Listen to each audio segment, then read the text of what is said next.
What's up, everybody? Welcome back to Van on the Loose. Uh, Started kind of doing mini series about early stages of the Marine Corps, and to some extent, it could be considered early stages of the military, just depending upon how similar some of the branches are. I was never in another branch, so not all of it applies, but I think my first two videos, the should you join the military and the things you need to know before you go to the recruiting office, I think that's going to be pretty much universal, depending upon the times. I mean, things could have changed since 2001, but essentially, reason why you serve and needing to know exactly what you're signing up for and being happy with your contract. I don't think that's going to change ever, unless we start doing the draft again, or like mandatory service, like some countries do. And at that point, you're not really going to the recruiting office. You're going to get pulled in and told when to be at a certain location and why. So boot camp. You leave MEPS, you do your actual final paperwork. It is official, you are leaving, and you're headed to, if you're in the Marine Corps, uh, back 2001, and as far as I know, the way it still is, if you're a guy on the west of the Mississippi, you're going to MCRD San Diego. Congratulations, you're a Hollywood Marine. If you are east of the Mississippi, or if you're a female anywhere in the United States, you're going to Paris Island, and you're going to have to do a sand fleas. So that's just the way it works, or at least it did when I was in. So you leave MEPS, you fly to San Diego, and they have a giant USO there. That is a perfect time to contact your family. The phone call you get at boot camp is not really a phone call. It's scripted. It I have arrived safe to MCRD San Diego. I will be contacting you soon with my new address, and please do not send anything I'm not supposed to have, essentially. Thanks for your support. Goodbye. They don't really have a chance to respond. You're not going to get to do, like, how's the kids? What's up with mom and dad? That's not what you don't have that time. They're trying to get everyone through. There's only so many phones.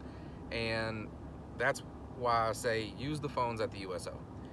That's going to give you time to actually talk to people that you want to talk to if you are engaged, like I was.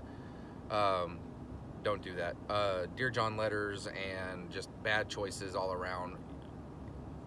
Getting engaged early in your life.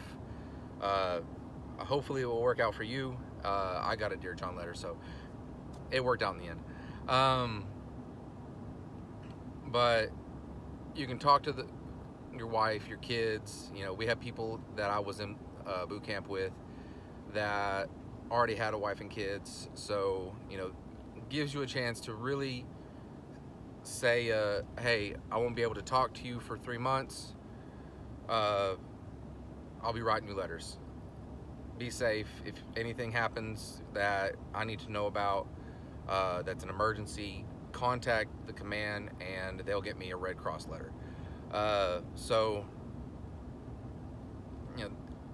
it's also like I had a piece of pie before I went into boot camp, because that USO was awesome. But they're gonna have all your paperwork already with you, and they're gonna get on the bus. You're gonna get on the bus, and we had to put our heads down. We weren't allowed to look up from the airport to MCRD, which if you're at San Diego, it's literally right next to the airport. I don't know if he took like a small detour or whatever to make it seem a little bit longer, but we had two songs on the radio that played right before I went in. One was Californication by Red Hot Chili Peppers, which was funny because we were in California.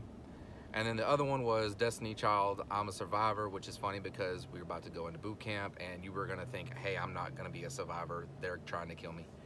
And then you get to the infamous yellow footprints. DI gets onto the bus, get off my bus, and you file into those yellow footprints and you start receiving.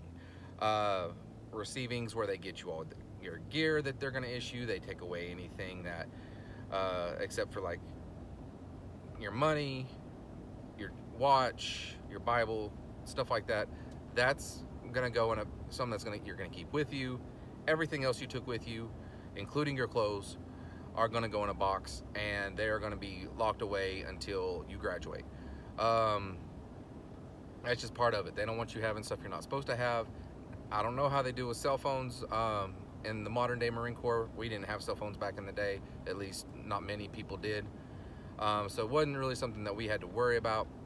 But in that receiving time period, you know, you're learning how to make a rack. You're doing your paperwork.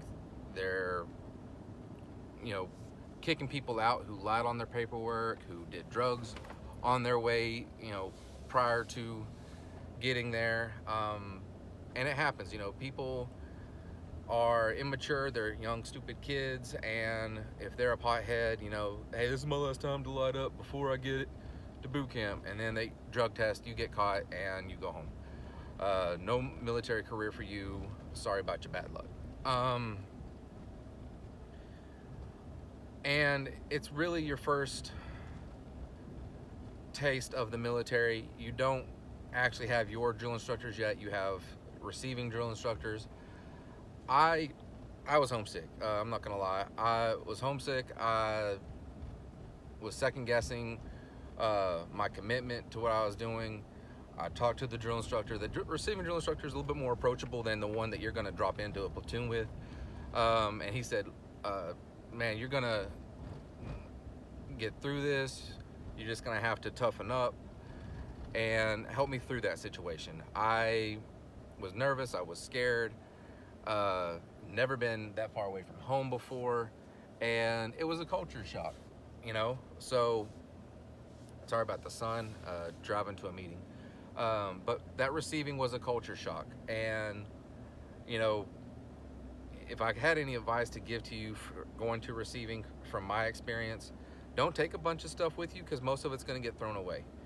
I had a backpack with a change of clothes in it and my toiletry kit. And, you know, like my toiletry kit, you would think, hey, they're not going to throw that away. It's just basic stuff like razors and deodorant and stuff like that. And they were throwing away brand new stuff. I got a brand new razor from Gillette when I turned 18. It was their Mach 3 that had just come out. They threw it away and they gave me a brand new Mach 3. So don't take a bunch of stuff that you're not going to need or that you're going to want to not get thrown out. Don't take any pocket knives. You're not going to get to have them on you, and they're going to consider it a weapon. Even though you're going to use a knife later on in your military career. I mean, everyone carries a multi-tool. Everyone carries pocket knives and stuff. Just don't take it to boot camp. Have everybody's address. You're not going to have your cell phone to look things up. At least we didn't have anything other than an address book. And you're going to want to write letters to people. You know, you're going to want to write letters to your buddies. You're going to want to write letters to your different members of your family. So have an address book with anyone you might want to contact, or even think, you know, maybe later I might want to talk to them. Have an address book with everyone's address and phone numbers. When you are in boot camp, you're eventually going to get a phone call, and that phone call is mainly so that you can tell people when you're going to graduate and to help make travel arrangements. And I called 3 numbers before I got a hold of my parents. So tried to call the girl I was engaged to, tried to call her house, called my parents' house, called my grandparents' house, and then called my parents' house again, and finally got a hold of somebody and was able to talk to them. But it definitely cut a lot of my time out. And, you know, so have multiple phone numbers. That way you can at least talk to somebody. It's definitely worth it.